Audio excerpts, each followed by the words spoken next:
The night the storm tried to destroy her school, Amara stood alone in the flooded classroom. Wind rattled the windows and rain poured through the broken roof.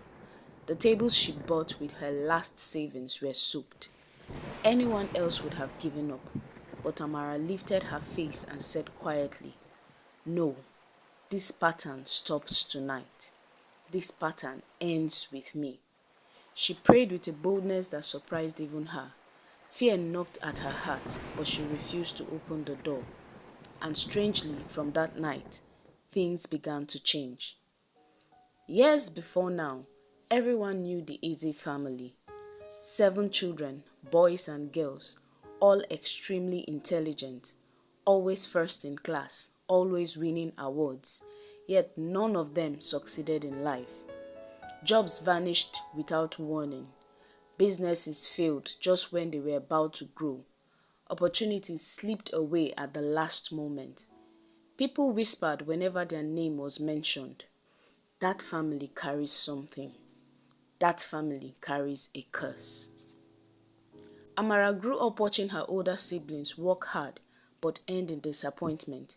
It felt like success visited their house but never stayed long. One evening, she overheard her grandmother say in a tired voice, "This problem has followed our family for generations. This is a family curse." That was the moment Amara made a decision. "I will not live like this," she told herself. "This pattern ends with me. I will be the one to break it." While others depended only on their intelligence, Amara chose a different path. She became prayerful and disciplined.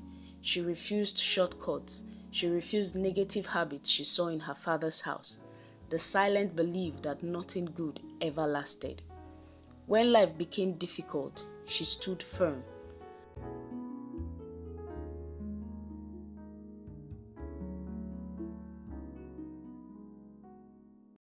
After school, she started a tiny learning center for children. Just one room, a few chairs, and a big dream. The pattern tried to repeat itself. Money ran out. A trusted partner betrayed her. Then came the storm, the night everything nearly collapsed. But instead of quitting like many before her had been forced to, Amara stood her ground. "It ends with me. The rubbish in my lineage ends with me."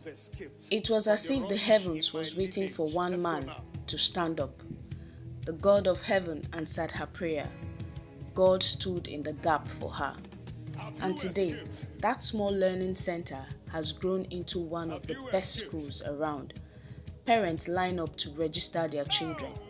For the first time, success remained in the Eze's family. Soon, her siblings began to rise too.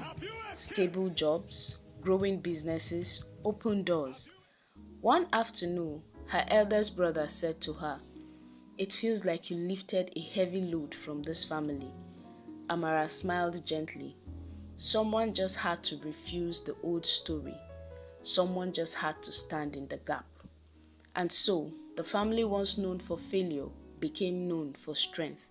Because one girl dared to stand in the gap and prove that some chains don't break with time. They break when one person decides enough is enough.